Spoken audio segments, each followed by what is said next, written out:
Welcome to Module 2 of the Difficult Airway Pathway Education Package. This module focuses on the evidence that was used in the development of the difficult airway pathway at Niagara Health. As always, email any of your questions or concerns to shira.starfish@gmail.com or feel free to contact any of the committee members with your questions or concerns. Module 2, Reviewing the Evidence. Let's look at the evidence by looking at a paper published by the Canadian Airway Focus Group in 2013. The Canadian Airway Focus Group is a division of the Canadian Anesthesia Society and was made up of members from anesthesia, emergency medicine, and intensive care medicine. This group conducted a retrospective review of the literature to try to determine the incidence of a failed intubation and location in an unconscious induced patient. Based on this, they developed guidelines and recommendations of how to proceed when these difficult scenarios were encountered. I want to draw your attention to the two red boxes. The first one on the left-hand side talks about the incidence of a Cormac-Lehane grade 3 or 4 airway encountered with direct laryngoscopy. To remind you, a grade 3 means the only portion of the vocal cords that you see is the lower half with the arytenoids, and a grade 4 is the inability to see anything that is part of the vocal cords. As you can see in the operating room, the incidence varies from 0.8 to 7%, of which the most severe kind, the grade 4, fortunately only occurs a maximum of 3% of the time. They also wanted to look at the number of attempts at tracheal intubation that were over 3. The incidence in the operating room was anywhere from 0.9 to 1.9%. What's important on this slide is to compare and contrast the incidence of these two challenging airway scenarios that are unanticipated in both the emergency department and in intensive care. As you can see, in the emergency department, the incidence of a poor visualization is 6.1%, and in the intensive care unit, 11%, while the requirement of over 3 attempts to secure tracheal intubation approaches 10% in both the emergency department and the intensive care unit. What's important is this gives us a first glimpse into some of the overall incidence of these difficult scenarios that we may in fact encounter, and is important to give us some perspective so that we realize that the occurrence outside of the operating room is actually higher than what most people would actually anticipate. Now let's look at the United Kingdom and the Difficult Airway Society information. The best evidence was gathered from the NAP4 database. This was a very large trial that was done in 2011. They wanted to figure out the actual incidence of complications and outcome in the OR, ICU, and in emergency rooms across the United Kingdom. They estimate that in a year, approximately 2.9 million general anesthetics are delivered within the United Kingdom. This was the largest prospective data collection ever completed on airway complications to date. The data was collected in over 309 hospitals in the United Kingdom over a 2-week period, capturing 114,904 general anesthetics. They assessed all complications arising in one of those 3 settings. The analysis included the outcome for the patient and an analysis on what may have been contributing factors to the overall outcome. All in all, 184 serious airway complications occurred, including death, brain damage, requirement for emergency surgical airway, and unexpected ICU admissions. Several lessons were learned from this NAP4 database, and those are some key features that we have tried to incorporate in our Niagara Health difficult airway approach. The Canadian Anesthesia Society and the American Society of Anesthesia revised their guidelines after the results of this study were published. The DAS, or the Difficult Airway Society of the United Kingdom, released their new and improved guidelines based on this information and further data in 2015. And is this comprehensive guideline that forms the basis for the building blocks of the Niagara Health System Difficult Airway approach. I know this is a somewhat busy slide, but I think it's an important one. These are some of the summary tables from the NAP4 database, and I think they illustrate a number of important points, both from an overall incidence in comparing and contrasting the three key settings, such as the operating room, emergency department, and intensive care unit, as well as comparing and contrasting some of the contributing factors to these incidences, also between the ICU, the emergency department, and the anesthesia provider in the operating room. Let's start in the top left-hand corner. This is the final outcome summary table. It shows that there were a total of 184 poor outcome cases in the study, of which 38 resulted in death and 8 resulted in brain damage. This is all comers from all three settings. That results in a 21% incidence of death and a 0.04% incidence of brain damage. If you compare this to the ICU setting, where only 36 cases occurred, 18 of those resulted in death. That's 50%, while brain damage accounted for 11% of the cases. Comparing this to an even smaller number in the emergency department, where only 15 cases were reported, 4 out of the 15, or 27%, resulted in death, and 0.07% resulted in brain damage. If you compare this to the table directly below it on the left-hand side, this is the information for the anesthesia provider. First, I'll show you that the number is higher, 133 cases of poor outcome, of which only 16, or 12%, resulted in death, and only 0.02% resulted in brain damage. So I think this is important to show you that the incidence in the ICU and the emergency department for serious complications is high. And in fact, if you notice, the ICU had the highest percentage of deaths and brain damage compared to the operating room. And when you look at the ER, although only a few cases of bad outcome occurred, the incidence of death and serious outcome is over 25%. Now we're going to move to the two tables on the right-hand side. These look at the various contributing factors across the three departments in terms of what may have contributed to the overall poor outcome. The top slide looks at the ICU and the emergency, the top table looks at the emergency department and the ICU, whereas the bottom table on the right looks at the anesthesia provider in the OR setting. I want to draw your attention to the red boxes and specifically the blue highlighted areas. You will notice that some common themes have emerged. In all settings, communication, education and training, equipment and resources were key components as contributing factors to why there was airway failure. Specifically, if you look in the ICU, communication accounted for 25% of the difficulties with a failed airway. Education and training was responsible for 53% of the difficulty.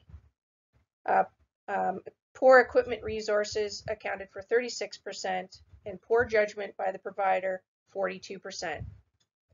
If you compare this to the emergency department, communication was responsible for 20%, lack of education and training, 40%, lack of appropriate resources and equipment, 26%, and poor judgment by the provider, 53%. This is in comparison to some of the numbers found by the anesthesia provider in the operating room. Communication accounted for 19% of the difficulties. Poor education and training, 39%. Lack of equipment and resources, 22%. And poor judgment by the provider, 50%. Another very important component that was borne out was also team factors. This accounted for 20% of the difficulties in resulting in poor outcome. It is for this reason that you are undergoing training for these modules and having the opportunity to undergo simulation training, not only to practice your actual skill set with each of these resources, but to also practice your communication and team skills so that you can be more successful in managing a difficult airway scenario when you encounter it. Let's look at some important themes that emerged from the evidence from the NAP4 database. These collectively are known as the important lessons learned.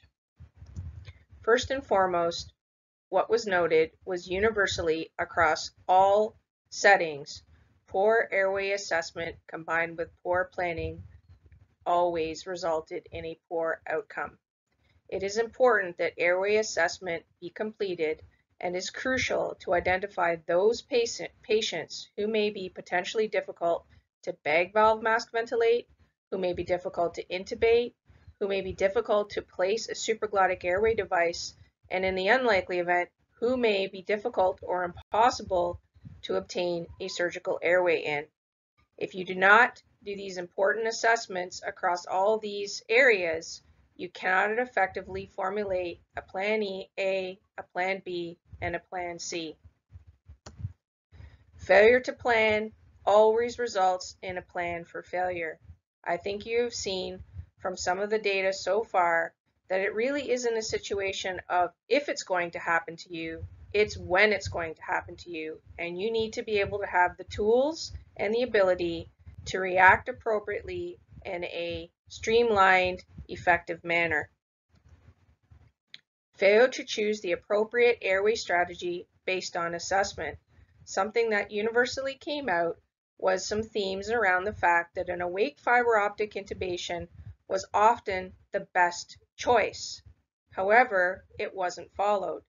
You may ask yourself, well, why wasn't it followed? Well, a number of very important things bore out in the literature.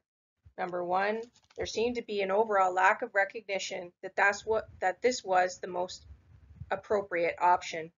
There was lack of familiarity with the equipment, poor skill set by the provider, and overall lack of experience by the provider.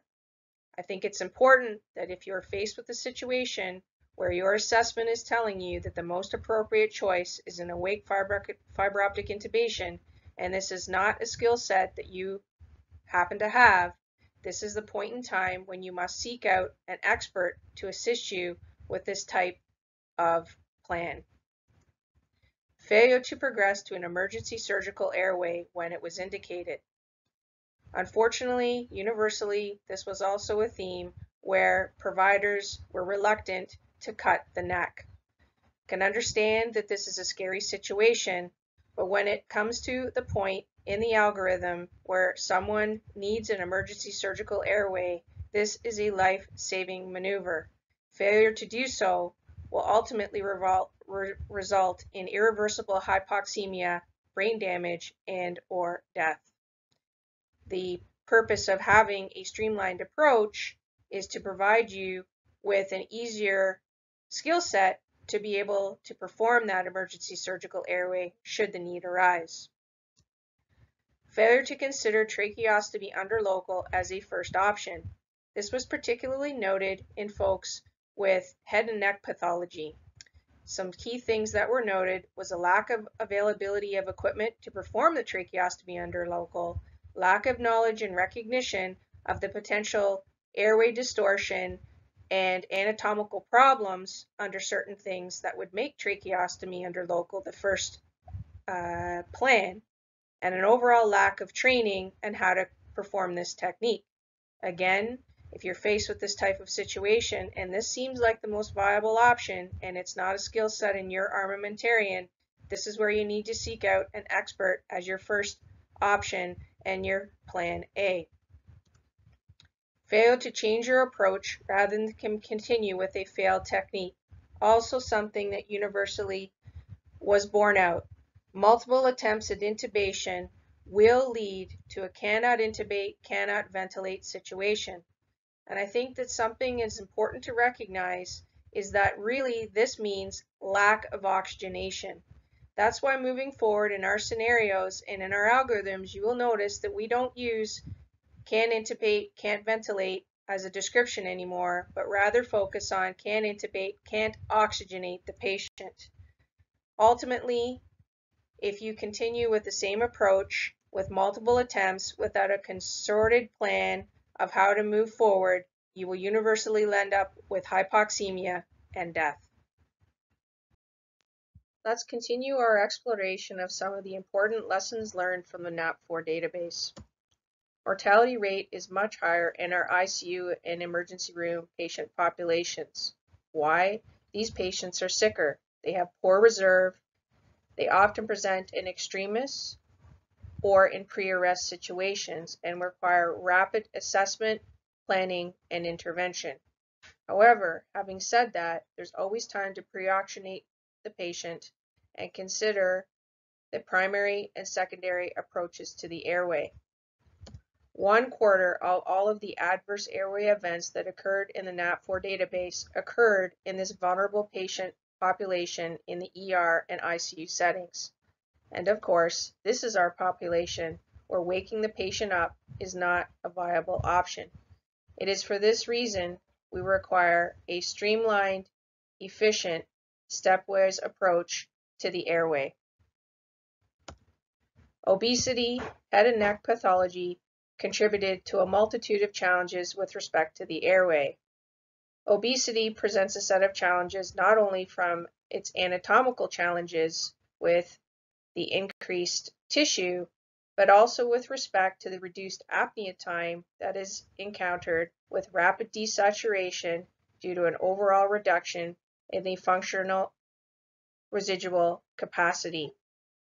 Head and neck pathology is also a huge potential problem, and in fact needs to be treated as immediate threat to the airway. Head and neck pathology not only distorts the overall anatomy, but when paralytics are employed, once the normal anatomical tone from the muscles is abolished, often leads to complete airway collapse. Aspiration was the most common cause of death and accounts for over 20% of the overall airway complications encountered in the NAP4 database. However, the overall mortality rate from those cases was well over 50%. This is a huge problem, and aspiration should be considered a huge threat. The incidence in elective OR cases with an endotracheal tube was 1 in 1,100 cases, whereas emergency OR cases, the incidence was 1 in 900. Within the ICU and ER settings, the risk is much higher, sometimes approaching 50%. NAP4 database also showed us some very important lessons with respect to the emergency surgical airway. First and foremost, what was really shocking was that the emergency percutaneous cricothyrotomy technique failed over 60% of the time.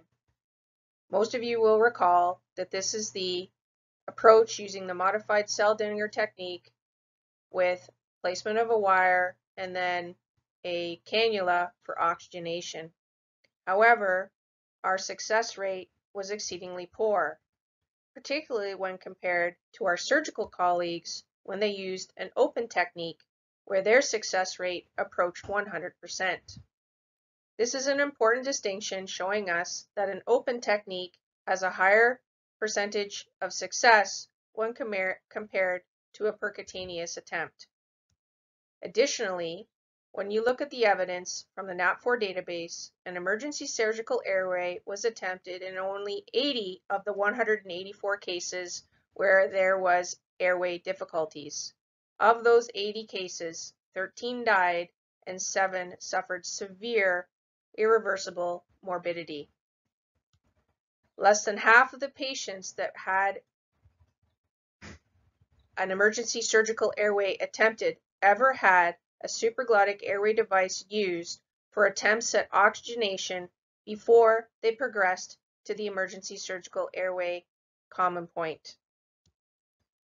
What is clear is that multiple persistent attempts at intubation without a coordinated plan will always lead to a cannot intubate, cannot ventilate situation and an emergency surgical airway.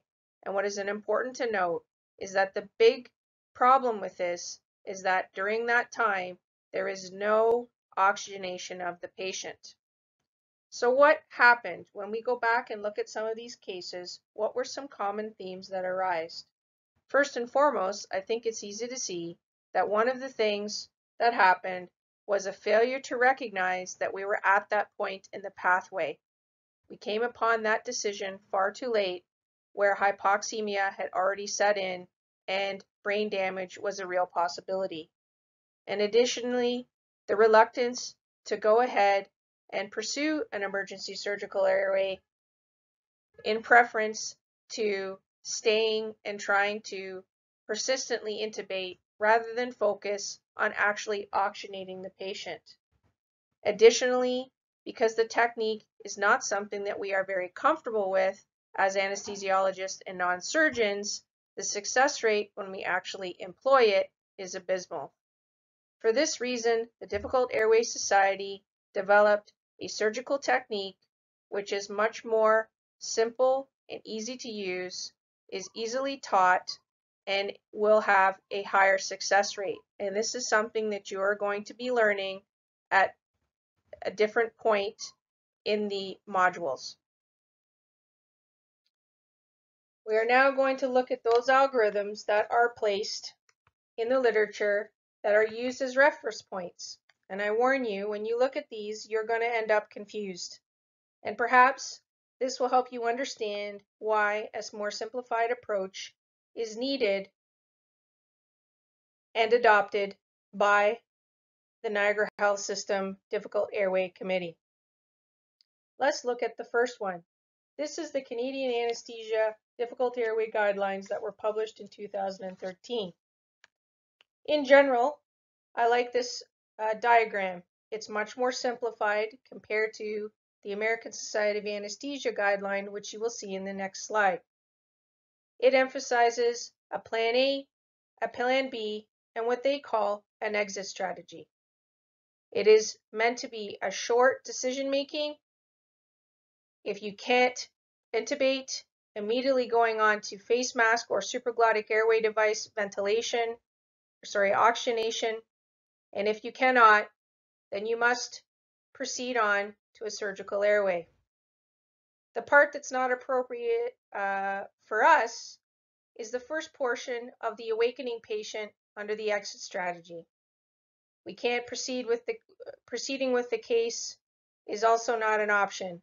Obtaining expert help it is, and the common pathway, cricothyrotomy or tracheostomy, suggested in rare circumstances only. In general, I like the major points of this of having a primary and a backup plan and proceeding quickly in a can't intubate, can't ventilate scenario to a surgical airway. I also like the emphasis in their publication about multiple attempts will lead to a failed airway and a can't intubate, can't ventilate scenario. This is the American Society of Anesthesia's Difficult Airway Guidelines, and this was also published in 2013. And although it has similar ideas of face mask, supraglottic airway device, the entire approach is much more complicated and much more difficult to follow in a high stress situation.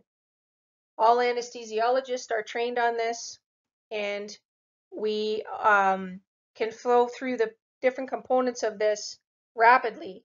But for a novice provider trying to navigate, this is very complicated. This is the Difficult Airway Society guideline published in 2015. It shares some of the similar things of both of those. It has a Plan A, face mask ventilation and tracheal intubation. It talks about optimization, pre-oxygenation, maximum attempts, bougie. It talks about a Plan B, that if you're unsuccessful, trying to focus on oxygenation. If you are successful, to stop and think about your options and indications. Plan C, if you can't intubate and you can't oxygenate the patient, a final attempt at face mask ventilation using 2 persons while you are attempting emergency front of the neck access. They also recommend, because this is written for anesthesiologists, that if you were successful in ventilating the patient, to wake them up.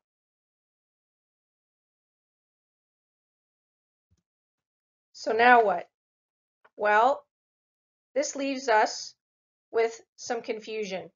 We have 3 fairly detailed algorithms, each having key components, but each of them also being somewhat confusing to follow and perhaps not meeting the needs of the Niagara health system. So in summary, evidence exists that difficult intubations occur far more frequently in the ER and the ICU settings and are associated with much higher morbidity and mortality. The NAT4 database from the United Kingdom is the largest prospective trial to date. It gave us many key points and themes that help us to understand contributing factors to a failed airway. These factors include patient factors, communication, team function, equipment, education, and training. Based on this information, the CAS and ASA revised their guidelines to reflect various components of the NAT4 database, but still, when you look at them, most have the applicability to the OR setting. So that still leaves us with some challenges for the non-OR setting and the applicability across the board at all sites for not just anesthetists, but all healthcare providers. Stay tuned for Module 3.